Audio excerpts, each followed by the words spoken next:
আমরা আজকে একটা রিলিজ ভিডিওতে এখানে কয়েকটি ছোটো ছোটো গোখরো সাপ রয়েছে, স্পেকটেকেল কুমড়া, সেগুলোকে রিলিজ করতে এসছে এক এক করে।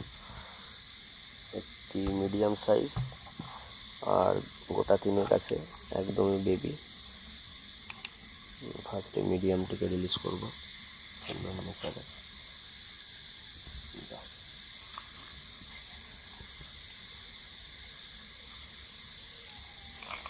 এইভাবে বাচ্চাগুলি এক এক করে